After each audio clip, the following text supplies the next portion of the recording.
সুপ্রিয় শিক্ষার্থী, আসসালামু আলাইকুম। আরিফস একাডেমির পক্ষ থেকে তোমাদেরকে জানাই শুভেচ্ছা। আশা করি তোমরা ভালো আছো এবং সুস্থ আছো। আজকে আমি তোমাদের গণিত বইয়ের পৃষ্ঠা নাম্বার ৩৬ এর যতগুলো অঙ্ক আছে সবগুলো সমাধান করে দেব। ঠিক আছে?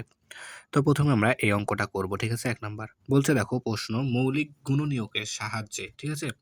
মৌলিক গুণনীয়কের সাহায্যে ৮ ও ১০ এর লসাগু নির্ণয় করি। ঠিক আছে?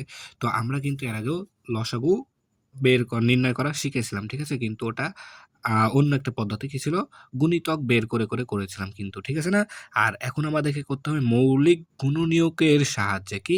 মৌলিক গুণনীয়কের সাহায্যে আমাদেরকে লসাগু এখন নির্ণয় করতে হবে। ঠিক আছে? তো আমরা কিন্তু গত পর্বে তোমার হচ্ছে মানে গত পর্বে আমরা শিখেছিলাম যে মৌলিক সংখ্যার গুণফল হিসাবে প্রকাশ করা হয় কিভাবে একটি সংখ্যাকে। ঠিক আছে?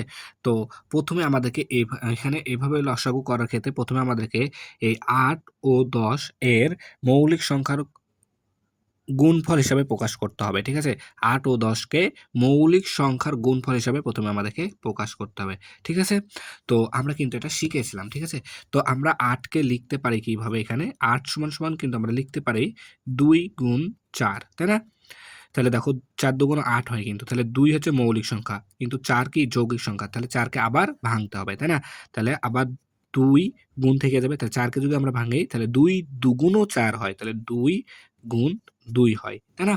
তাহলে এটা কি? আমাদের দেখো এখানে ৩ টাই ২ আছে। ২ কিন্তু আমাদের মৌলিক সংখ্যা, তাই না? তাহলে ৩ টাই কিন্তু আমাদের মৌলিক সংখ্যা। তো আমরা ৮ কে এভাবে প্রকাশ করতে পারি। ঠিক আছে না? এখন আবার ১০ কে আমরা কিন্তু দেখো ১০ সমান আমরা লিখতে পারি ২ গুণ ৫। ঠিক আছে? ৫ দুগুণ ও ১০। তো এখানে দেখো ২ ও মৌলিক সংখ্যা, ৫ ও মৌলিক সংখ্যা। তাই না? তো এটুকুই থেকে যাবে এখানে। তাই না? তাহলে এখানে আমরা ৮ সমান লিখতে পারি ২ গুণ ২ গুণ ২।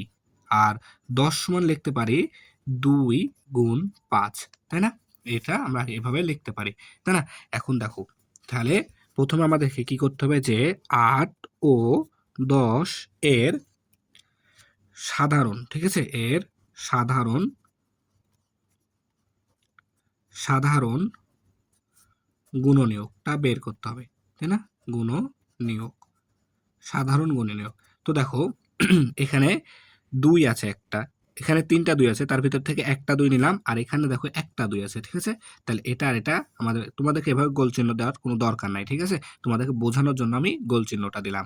তো দেখো এখানে ৩ টা ২ আছে, তার ভিতরে একটা আছে, এখানে একটা আছে, তাই এখানে একটা নিলাম, ঠিক আছে? ২ টা মিলে এখানে আমরা একটা সাধারণ মানে এখানেও যা আছে এখানেও তা আছে, তাই না? তাহলে সাধারণ গুণনীয়ক কত? ২, ঠিক আছে? এরপর দেখো ৮ ও ১০ এর অন্যান্য গুণনীয়ক, ঠিক আছে? অন্যান্য গুণনীয়ক গুণনীয়ক। তাহলে দেখো সাধারণ গুণনীয়ক ২ বাদে আরো কিন্তু আছে আমাদের। এখানে যেমন ২ টা ২ আছে, তাই না? ২ টা ২ আর এখানে একটা ৫ আছে। এগুলো এখানে লিখবো। ঠিক আছে?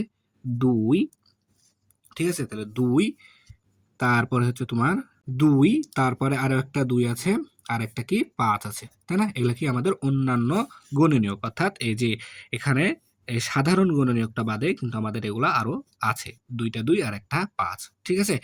এখন তাহলে দেখো আমাদের কাজ শেষ। ঠিক আছে? তাহলে এখন লিখব অতএব ৮ ও ১০ এর লসাগু।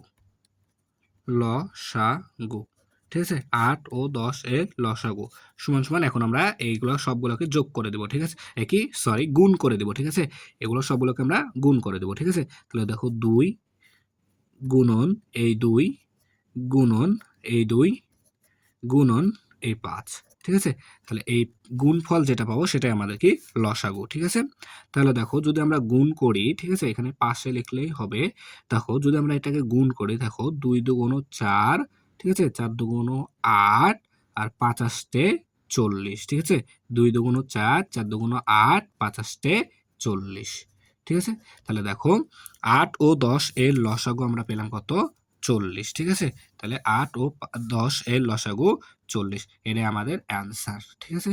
তো তোমরা যদি এটা বুঝতে পারো, যত সংখ্যারই দেখ তোমরা সেম ভাবে লসাগুটা নির্ণয় করতে পারবা। ঠিক আছে?